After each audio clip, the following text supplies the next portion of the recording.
దీంతో ఉన్నారు, శక్తితో ఉన్నారు.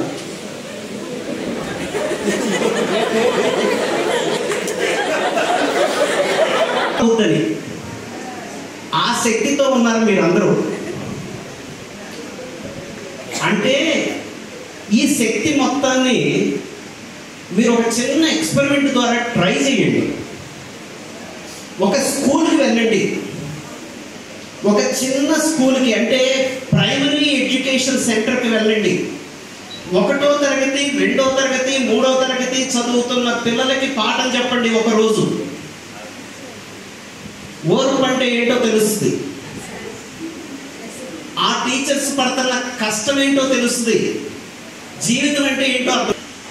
ఇందాక సన్నివానంద స్వామి గారు చెప్పారు, ఒక్కదానిలోనే కాన్సన్ట్రేట్ చేయండి. పక్క దగ్గర పోయి ఇంటి దగ్గర చివరికి చీపిరి పెట్టి ఓడవటనే కాన్సన్ట్రేట్ చేయమన్నారు. కాబట్టి నేను చదువుకుంటాను తప్పితే నేను ఇంట్లో పని కూడా చేయను అని చెబుతున్న రోజుల్లో మీరు కలిసింది వ్యక్తిత్వ వికాసం అంటే ఏంటో అర్థం.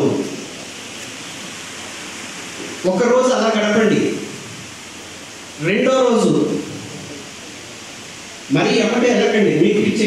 ఒకరోజు కంప్లీట్గా అక్కడ గడిపి అక్కడ వాళ్ళ స్థితిగతుల్ని, వాళ్ళ ఆచార వ్యవహారాలని, వాళ్ళు నడవడికని, వాళ్ళు చేస్తున్న పని మీరు గమనించి మీరు చేతనైన సహాయం చేయండి.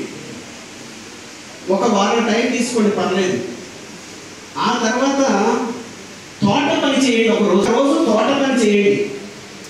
పొలంలో ఒక ఫార్మరు 1 ఎకరం పండిస్తున్నాడంటే ఎంత కష్టపడితే మనకు ఆ గింజలు వస్తున్నాయో, ఎంత ఒక ఫార్మరు, ఒక రైతు ఒక పొలంలో నుంచి 1 ఎకరం దీంట్లో నుంచి కూరగాయలు సాగు చేస్తున్నాడన్నా ఇది